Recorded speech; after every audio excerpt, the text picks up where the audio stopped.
Platform എന്ന് പറയുന്നത് നമ്മൾ ബിൽഡിംഗ് മെറ്റീരിയൽസും അതേപോലെ തന്നെ കൺസ്ട്രക്ഷൻ മേഖലയിലും ഒക്കെ ഓൾറെഡി നമുക്ക് ദുബായിൽ UAE ഓൾറെഡി നമ്മുടെ പ്ലാറ്റ്ഫോംസും എൻ്റർപ്രൈസും ഒക്കെ ഉള്ളതാണ്. അപ്പോൾ നമുക്ക് കേരളത്തിൻ്റെ അല്ലെങ്കിൽ ഇന്ത്യയിലേക്കുള്ള പുതിയൊരു എഡ്യൂക്കേഷൻ സെക്ടറിലേക്കും കൂടി നമ്മൾ ബിസിനസ് എക്സ്പാൻഡ് ചെയ്യാൻ വേണ്ടിയിട്ട് തീരുമാനിച്ചിട്ടുണ്ട്. അപ്പോൾ അതായത് അതിൻ്റെ ഒരു ഫസ്റ്റ് സ്റ്റെപ്പ് എന്നോണം കാര്യം ഇന്ന് പുതിയൊരു ജനറേഷൻ എന്ന് പറയുന്നത് അത്രയ്ക്കും എന്താ പറയുക സമയം എടുത്ത് അല്ലെങ്കിൽ ഏതെങ്കിലും ഒരു കാര്യത്തിന് ഒരുപാട് സമയങ്ങൾ കളയാൻ പുതിയൊരു ജെൻസി അങ്ങനെയുള്ള കുട്ടികൾക്ക് സമയമില്ല.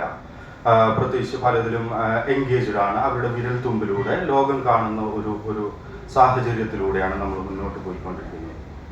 അതുകൊണ്ട് തന്നെ നമ്മുടെ ഒരു വിദ്യാഭ്യാസം നമ്മൾ പ്രത്യേകിച്ച് ഇപ്പോൾ വിദേശത്തൊക്കെ ഒരുപാട് ട്രാവലും കാര്യങ്ങളൊക്കെ ചെയ്യുന്നതുകൊണ്ട് തന്നെ എഡ്യൂക്കേഷൻ്റെ പുതിയ പുതിയ മെത്തേഡ്സ് ഒക്കെ നമ്മൾ പല രാജ്യങ്ങളിലും നമ്മൾ കാണാറുണ്ട്. അതേപോലെ തന്നെ പല എക്സിബിഷൻസിലും പുതിയ ടെക്നോളജീസ് വിദ്യാഭ്യാസവും ആയി ബന്ധപ്പെട്ട പലതും കാണുന്നുണ്ട്. പക്ഷെ എന്തുകൊണ്ടോ നമ്മുടെ ഒരു എഡ്യൂക്കേഷൻ കരിക്കുലത്തിലോ പുതിയ സിസ്റ്റത്തിലോ ഒന്നും ഒരു പരിധിക്ക് അപ്പുറത്തേക്ക് പുതിയൊരു ടെക്നോളജി കടന്നു വരുന്നില്ല എന്നുള്ളതാണ്.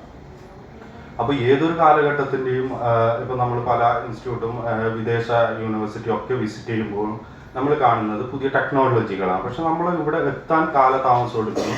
പക്ഷെ എന്നിരുന്നാലും ടെക്നോളജി ഇത്രയും വളർന്ന ഈ ഒരു സാഹചര്യത്തിൽ നമ്മുടെ കുട്ടികൾക്ക് അത് കിട്ടാതെ പോകുന്നത് നമ്മുടെ ഇവിടുത്തെ പുതിയൊരു തലമുറയുടെ വലിയൊരു നഷ്ടം തന്നെയാണ്.